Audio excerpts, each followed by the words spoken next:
Have you ever wondered why some people walk through life as if nothing can shake them? Storms rage around them, people criticize them, unexpected problems appear out of nowhere, yet they remain calm. They don't explode in anger, they don't drown in worry, they don't crumble under pressure. Instead, they move forward with a quiet strength that seems almost unearthly. I used to believe such calm meant numbness. That these people didn't care, didn't feel, didn't have emotions. But I was wrong. The truth is, they feel just as much as you and I. The difference is, they've mastered something most people never do, control over their response, and that, my friend, is one of the greatest powers you can ever develop. The misunderstanding about being unbothered. Most people think acting unbothered means ignoring problems, pretending nothing matters, or shutting down emotions. That's not strength, that's detachment. True strength is not about becoming cold. It is not about bottling up your emotions until they erupt later. It is about feeling fully, anger, hurt, frustration, sadness, even fear, but then making a conscious choice about how to respond. That choice is where your power lies. When you stop letting people's words, or life's chaos, dictate your peace, you become untouchable. Not numb. Not fake. Untouchable. Calm becomes your weapon, and no storm can steal it from you. A story of a woman who found her calm. Let me tell you about a woman I once knew. She was intelligent, kind, and deeply caring, but she lived in torment. Every small thing stole her peace. If her boss seemed distant one morning, she spent the entire day wondering if she'd done something wrong. If her friend took a little too long to reply to a letter, she assumed the friendship was ending. If her husband came home quiet after work, she was convinced she had disappointed him somehow. Her inner world was a constant battlefield. One small gust of wind from the outside world could throw her into a storm point. One day, she made a simple but life-changing decision: nothing will rob me of my energy again. That didn't mean she stopped caring. She didn't wall herself off from people or pretend life didn't hurt. Instead, she learned the art of caring correctly. She separated what people did from what it meant about her worth. She realized most people's actions had nothing to do with her at all. She stopped making every storm personal. And in that moment, she became unshakable. Life didn't magically get easier. But she got stronger. Emotions are information, not instructions. When I asked her how she did it, she said something unforgettable: emotions are information, not instructions. That was wisdom. She still felt anger, sadness, fear, and disappointment, just as deeply as anyone else. The difference was, she didn't let those emotions drive her. She listened to them, understood what they were telling her, and then chose her response. If her boss seemed distant, she asked herself, could he just be tired, instead of spiraling into guilt. If her friend delayed in writing back, she reminded herself, maybe she's busy, instead of imagining the worst. If her husband came home quiet, she simply gave him space, knowing silence often had nothing to do with her. Her calm didn't come from ignoring life, it came from mastering her response to it. The truth about strength. That woman taught me a lesson I have carried all my life. Strength is not found in avoiding chaos. Strength is not found in pretending you don't care. Strength is found in mastering your response. When you feel anger about injustice, don't bury it, channel it into action. When you feel sadness about loss, don't hide it, let it deepen your compassion. When you feel fear of failure, don't deny it, use it to prepare more wisely. This is the art of emotional power. You don't put out the fire. You learn how to control it, how to use it, how to make it serve you instead of destroy you. The freedom of inner calm. The woman I spoke of once said to me, for years, my sensitivity felt like a weakness. I cried easily. I worried constantly. I thought I was fragile. But now I see, my sensitivity is my strength. Because once I learned to master it, it made me stronger than most. Her heart that once broke easily now loved more freely, because she was no longer afraid of being hurt. Her mind that once worried endlessly now solved problems clearly, because it was no longer clouded with fear. She discovered the rarest of all skills, the ability to feel without breaking, and when you master that skill, you gain freedom. You can love deeply without losing yourself. You can care for others without carrying their burdens as your own. You can open yourself to joy without being destroyed by sorrow. That, my friend, is maturity. That is real power. Your turn now. I turn this to you. Ask yourself, how often do I let someone else's words disturb my peace? How often do I waste energy worrying about things outside my control? How often do I let emotions drive me instead of guide me? The answers may surprise you. But they are also the starting point of your transformation. Remember this, the battlefield that truly matters is not the one outside, it is the one inside your own mind. If you win that battle, the storms of life will never defeat you. This is only the beginning. In the next part, I will show you how to stop wasting energy on what you cannot control, and how to reclaim your power in the process. For now, carry this truth: peace is not found when life gets easier, peace is found when you decide to stay calm, no matter what storms surround you. Backhand index pointing right. This is part 1 of 6. Next, we move into the deeper battle: how to separate what you can control from what you cannot, and why that distinction will change your life forever. Would you like me to keep the Napoleon Hill first-person voice throughout all 6 parts, or sometimes switch into third-person storytelling with characters, like the woman and the businessman examples, to keep variety for your American YouTube audience? Nothing bothers me: Turning Pain into Power, part 2 of 6, inspired by Napoleon Hill. Hook. Have you ever noticed that rejection either makes people bitter, or it makes them brilliant? Some shrink after every no, while others grow stronger, more confident, more unstoppable. What makes the difference? It's not luck. It's not talent. It's mindset. I have lived long enough to know this truth: your value does not depend on other people's approval. And rejection, if used wisely, can become the greatest training ground for your character. Rejection, a teacher in disguise. Rejection is not a sign you are unworthy. It is a test. It forces you to stop depending on the applause of others and to develop the most important muscle you will ever need: self-belief. Every no you hear is resistance training for your spirit. Just as weights build the body, rejection builds the will. You are not made of stone. You are made of spirit, grit, and willpower. The strongest people you admire are not unfeeling. They have simply learned to turn pain into purpose. The story of a friend who refused to quit. I recall a friend of mine early in her career. She was bright, talented, and filled with ideas. But every door she knocked on seemed to close in her face. She applied for jobs and was rejected. She pitched her ideas, and they were ignored. She wrote proposals only to hear silence. She heard no far more often than yes. At first, she cried. She doubted herself. She even asked me, maybe I'm not cut out for this. Maybe I'm deluding myself. But she didn't bury her pain. She built with it. Every rejection became a rep in the gym of her character. Every no sharpened her skills, refined her message, and forced her to improve. She let the sting of failure push her into better preparation and deeper focus. Today, she is one of the most respected leaders I know, not because life got easy, but because she learned the alchemy of rejection. She didn't numb herself. She didn't pretend it didn't hurt. She simply refused to let rejection define her. Instead, she let it refine her. Lesson 1: feel, but don't drown. The secret she learned was this: feel deeply, but don't drown. She cared. She hurt. But she didn't let her emotions run the show. She turned them into fuel, and that is what separates the average person from the exceptional one. Average people let feelings decide their future. Exceptional people use feelings to propel them forward. Rejection is not the end. It is a teacher.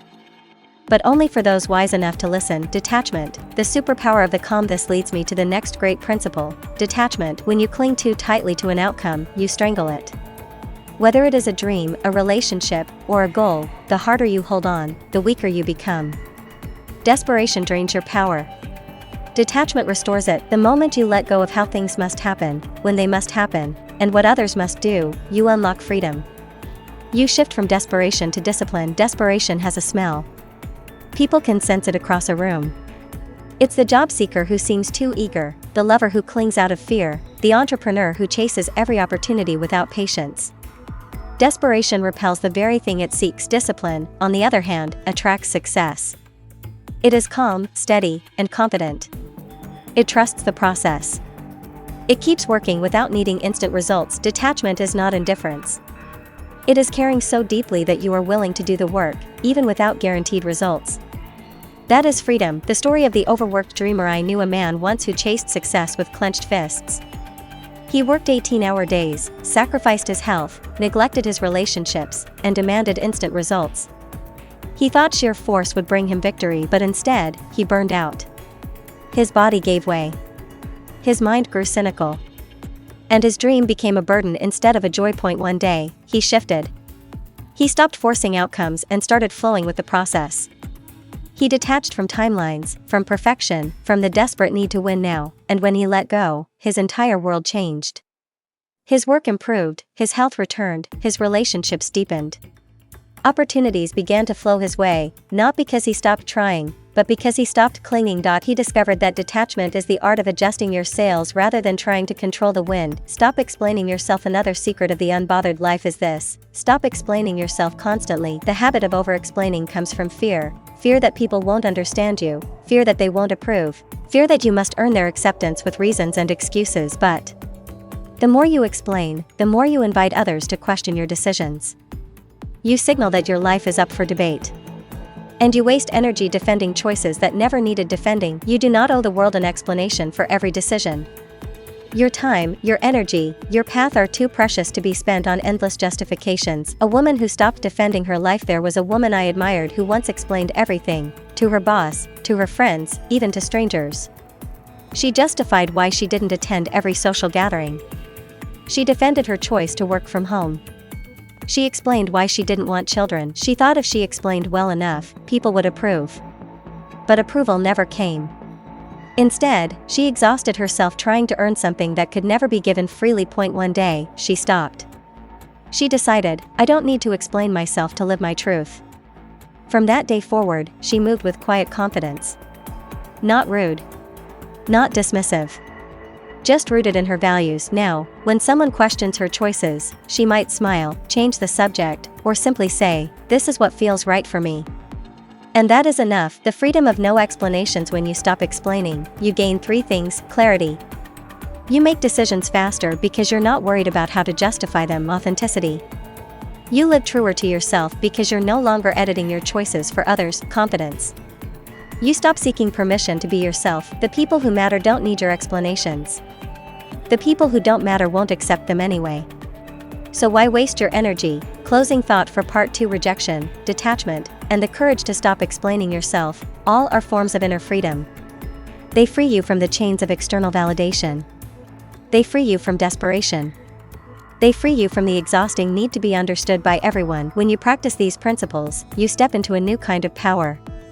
The world may still throw storms at you, but you will stand unshaken, not because you feel nothing, but because you've learned to turn every feeling into fuel. In the next part, we will go deeper into the art of controlling what you can control, and letting go of what you can't.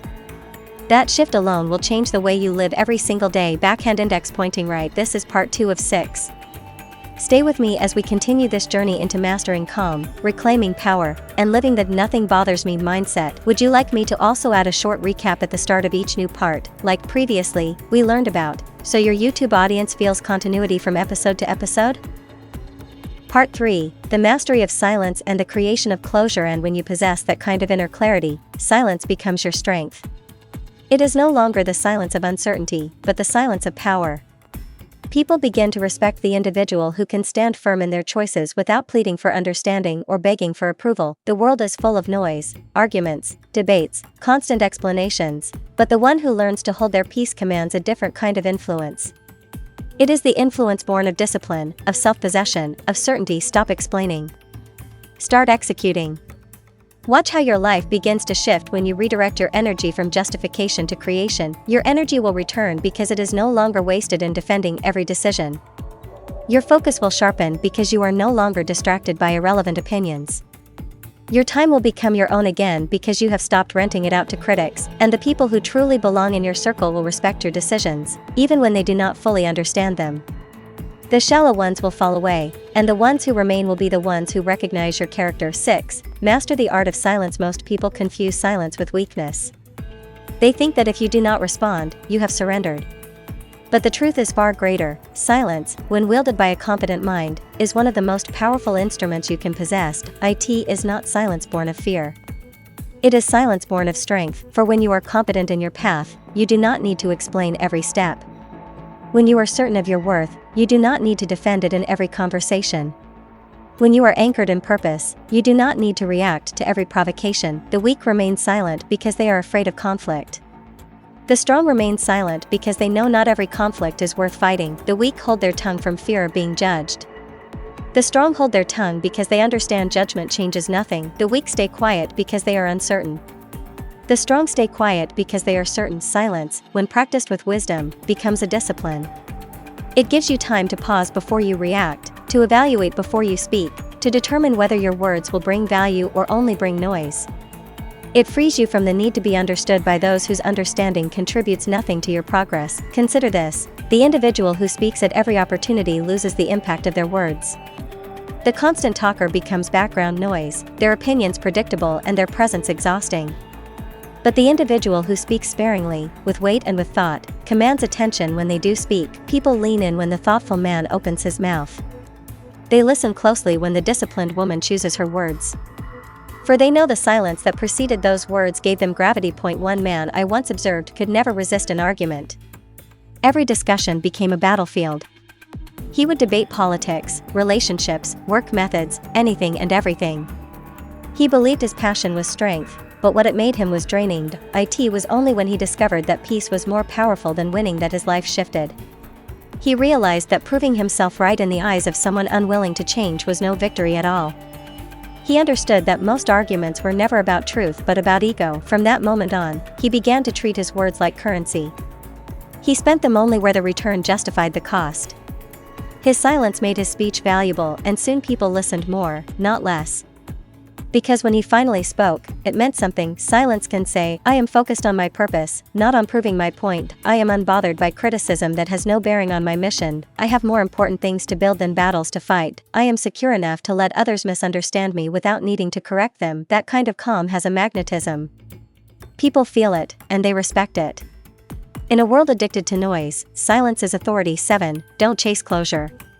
Create it. Another trap that steals power from men and women alike is the endless pursuit of closure. We have been trained by stories and by culture to believe that closure comes from others, an apology, an explanation, a conversation that ties up loose ends. But life rarely operates that way. Life is not a neat story with predictable endings. Life is filled with unanswered questions, with people who disappear without explanation, with relationships that end abruptly, with opportunities that vanish without reason. If you wait for closure to come from others, you may wait forever. Closure is not given. It is created. It is the moment you decide you no longer need their apology to move forward. It is the instant you stop seeking their validation as proof of your worth. It is the realization that understanding why someone hurt you does not actually heal the wound. True closure is self-mastery. It is reclaiming your power from those who may never take responsibility for their actions. It is refusing to allow your healing to be held hostage by another person's willingness, or unwillingness, to explain themselves. I once knew a woman who spent years waiting for answers after a breakup. She wanted to know why he left so suddenly, why he would not face her, why he treated her as if their love had never existed. She sent letters, replayed conversations, asked friends for insight, examined every memory for clues, but she remained stuck. She could not move on because she believed the story was incomplete without his final words. She lived in confusion, unable to fully embrace new opportunities because she was still imprisoned by the unanswered questions of the old. Her breakthrough came when she realized his silence was the answer. His absence was his explanation. His refusal to engage was the only closure he was capable of giving, and that was enough. Because closure is not about them, it is about you. From that day forward, she stopped chasing answers and started chasing her peace. She stopped asking what was wrong with her and began building what was strong within her. She stopped waiting for permission to heal and chose healing for herself. Her power returned. Her focus shifted. Her life expanded. Understand this: closure is not a conversation. Closure is a decision. It is the decision to stop reopening wounds in the hope that someone else will close them for you. It is the decision to stop granting other people control over your ability to move forward. It is the decision to end the chapter, not because they wrote the last line, but because you chose to turn the page. Life is too short to wait for people who may never deliver what you think you need. The truth is, if they could have given you closure, they would have given it before they left. If they could have explained, they would have explained. If they could have apologized, they would have apologized. Their silence, their absence, their refusal, that is the closure. The rest is your choice. So stop waiting. Stop asking. Stop replaying the story in your mind. Write the ending yourself. Decide that the chapter is over. Decide that the lesson is enough. Decide that your healing no longer depends on someone else's honesty. That is what Napoleon Hill called definiteness of decision. It is the ability to make a firm choice and move forward, regardless of external circumstances. The successful individual does not linger in confusion. They create clarity where none is offered, and when you master silence, and when you create closure, you will find yourself standing on the unshakable ground of self-reliance. You will no longer be held captive by noise, by explanations, or by apologies. You will be free. Part 4, The Fire That Never Dies. Let me ask you something. Have you ever met a person who seemed unstoppable? No matter how many times life knocked them down, they stood up again, stronger, sharper, more determined. It almost felt like they had a secret force inside them, that force. Napoleon Hill called it definiteness of purpose, burning desire, and persistence. Today, we're going to talk about how to build that force inside yourself, because once you have it, nothing, and I mean nothing, can hold you back. 1. The power of belief in purpose. Napoleon Hill said, "Whatever the mind can conceive and believe, it can achieve." But belief doesn't come out of thin air, it comes from purpose. Purpose is what gives meaning to the struggle. Without purpose, hard work feels like punishment. With purpose, hard work feels like progress. Think about Thomas Edison. He failed over 1,000 times while trying to invent the light bulb. Imagine if he didn't have a clear purpose? Imagine if he was just trying something. He would have quit after failure number 10. But he had a clear belief in his purpose: I will create light. That belief carried him through rejection, ridicule, and endless failure, until the world changed. So here's your first challenge today. Ask yourself, what is my definite purpose? Why am I really here? Don't settle for, I want to make money, or I want to be successful. Dig deeper. Money is fuel, not the destination. Success is the road, not the reason. When you find a purpose that makes your heart race, you will find the energy to rise every time you fall too. Creating burning desire. Belief alone is not enough. Napoleon Hill said, "Weak desire brings weak results, just as a small fire makes a small amount of heat." You need burning desire, not a wish. Not a hope.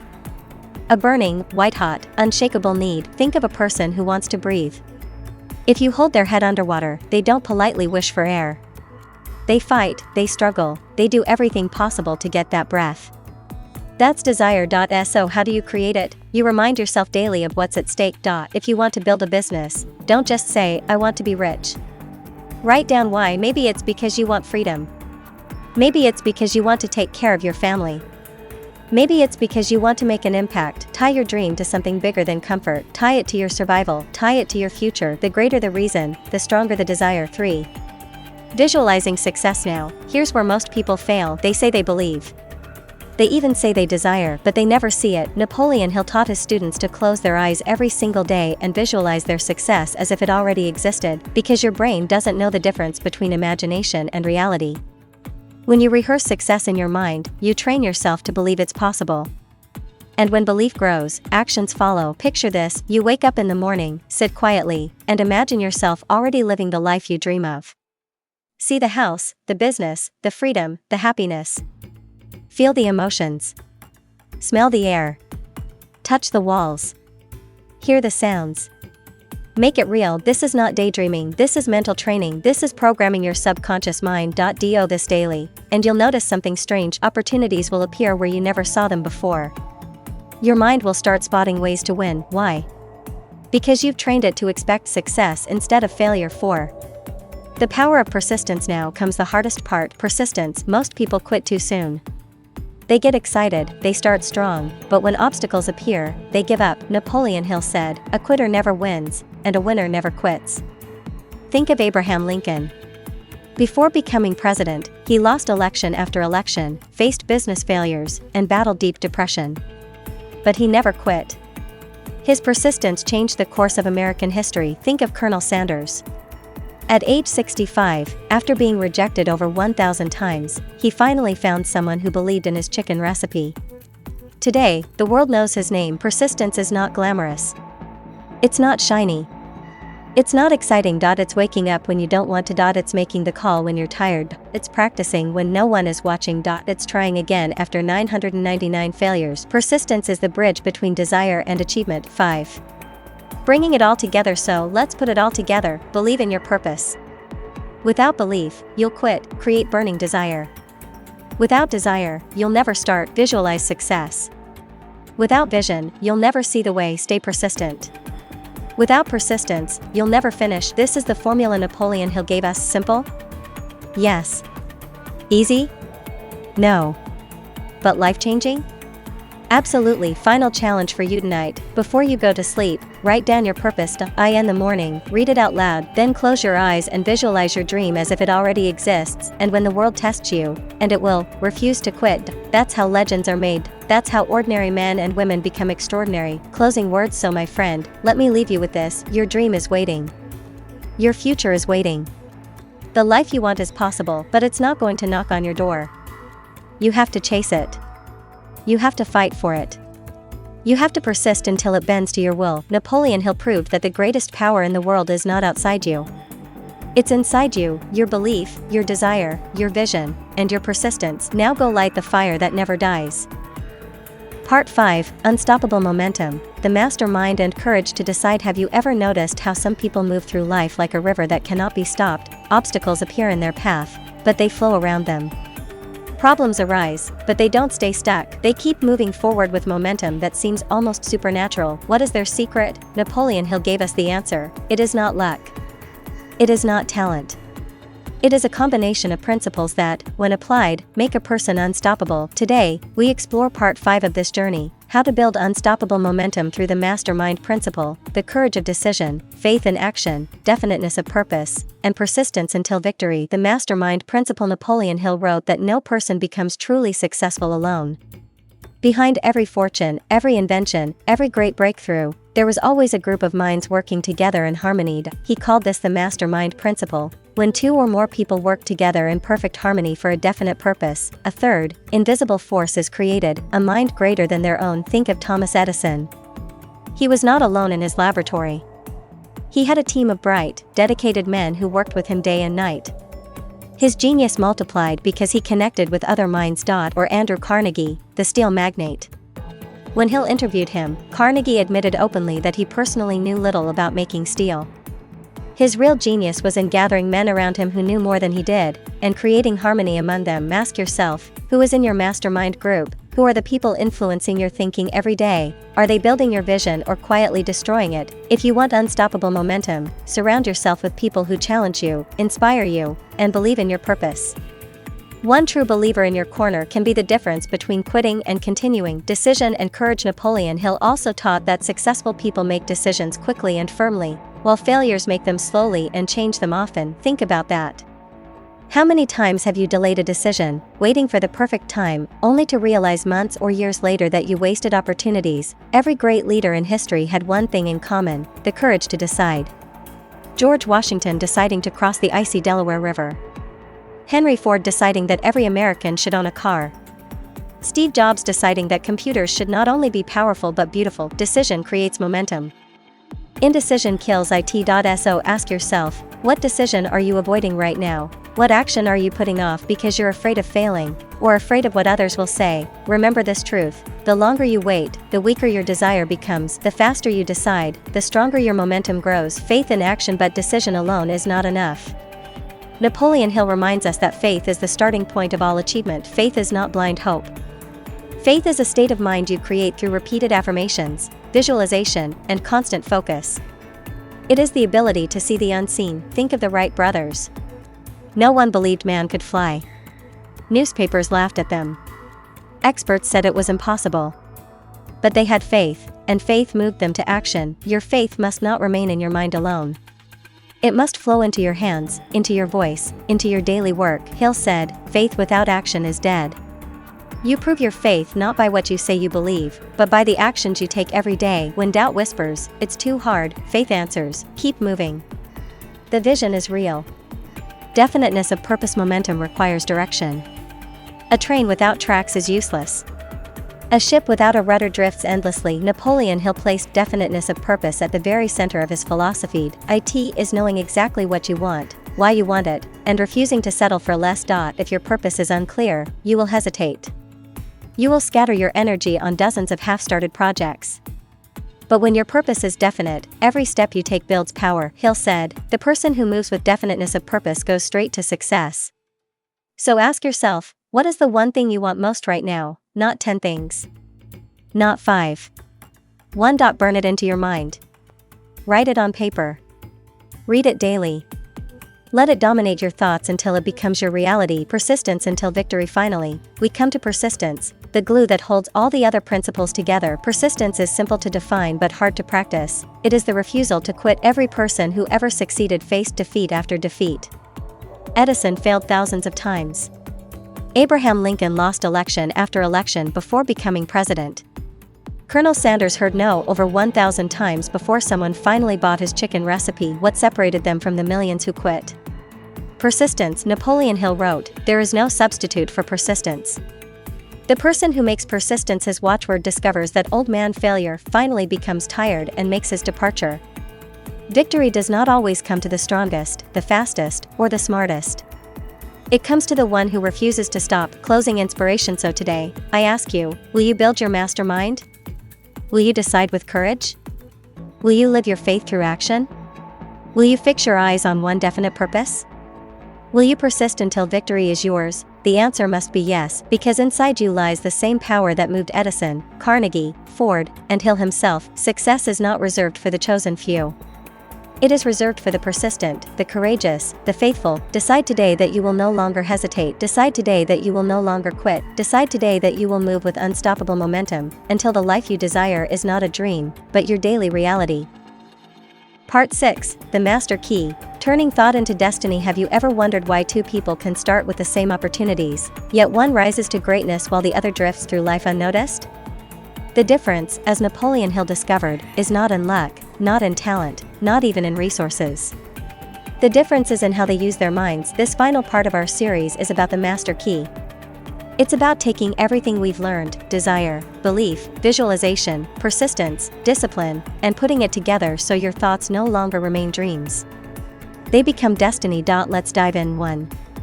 The power of organized thought. Napoleon Hill often said, "Whatever the mind can conceive and believe, it can achieve." But here's the secret, your mind is always conceiving something. If you don't give it a clear, organized purpose, it will run wild with doubts, fears, and distractions. Think of your mind like a garden. If you plant roses, you get roses.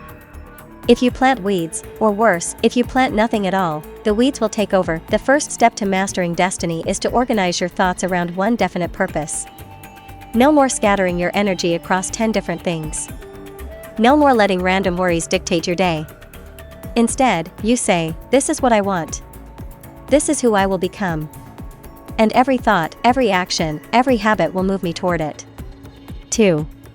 The burning desire that fuels persistence. Every great achievement begins with desire, not a weak wish, not a passing interest, but a burning desire. Hill interviewed Andrew Carnegie, Thomas Edison, Henry Ford, men who built empires from nothing.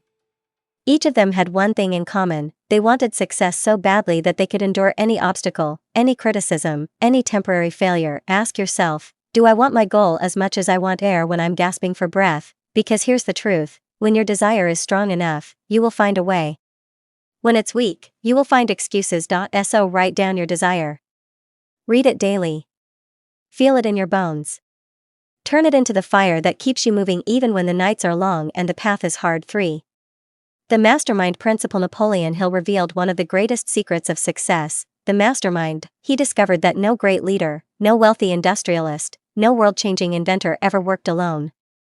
They surrounded themselves with other minds, people who believed in their vision, people who sharpened their thinking, people who lifted them higher when they felt weak. 2 Minds aligned toward one purpose create something Hill called a third mind, a higher intelligence that neither could reach alone. So ask yourself, who is in my circle? Do they drain me, or do they drive me? Do they laugh at my dreams, or do they fuel them? If you want to change your destiny, change your circle. Build your own mastermind. Surround yourself with believers, not doubters. With doers, not complainers. With people who remind you of your greatness when you forget it yourself. 4. The power of faith. Faith is not just a religious word, it's a practical tool. It means believing in what you cannot yet see. Napoleon Hill taught that faith is built by repeating positive thoughts until your subconscious mind accepts them as reality. It is the process of convincing yourself so deeply that failure becomes unthinkable. Edison had faith in a light bulb before anyone else believed it possible. The Wright brothers had faith in flying machines when the world said men could never leave the ground. You must have faith in yourself, even when others don't. Especially when others don't. So speak words of faith. Write affirmations. Visualize the life you want as if it's already here. Train your mind until doubt has no room to live. 5. Turning thought into action, here's where most people stop. They dream, they visualize, they write down affirmations, but they never take consistent action. Hill was clear: faith without action is wasted energy. Your vision board won't change your life unless you're willing to get up earlier, work harder, learn faster, and push longer than the average person. Success is not just thought, it is thought in motion. Desire plus faith plus action equals destiny. So, take that first step. And then the next. And then keep stepping until the path beneath your feet becomes the road to your dreams. 6. Defining your legacy at the end of life. Napoleon Hill believed that every man and woman is measured not by what they dreamed of doing, but by what they actually created, gave, and became. Your legacy is not in your words, it's in the lives you touched, the example you set, the battles you fought and won against your own limitations. So ask yourself tonight, what legacy am I building? Will my children, my community, my world be better because I dared to think, to believe, and to act? Remember, you hold the pen to your story. The question is not whether you will write it. The question is, what kind of story will it be? Final call to action. And now, we come to the close of this series. You've walked with me through desire, belief, visualization, persistence, discipline, and the final master key, faith in action. But this is not the end. This is your beginning. So I ask you, don't let this just be another video you watched and forgot. Let it be the spark that sets your destiny on fire. Backhand index pointing right if you felt these words stir something inside you. Backhand index pointing right if you know someone else who needs this message today. Backhand index pointing right if you're ready to keep learning and growing with a community of believers like you. Then do this right now. Subscribe to this channel so you never miss the next journey. Share this video with a friend who needs courage and leave a comment below with the one thing you're going to do today. Yes, today, to take a step toward your destiny, because success is not about tomorrow. It begins the moment you decide this is your life. This is your time. And remember the words of Napoleon Hill: what the mind can conceive and believe, it can achieve. So go achieve it.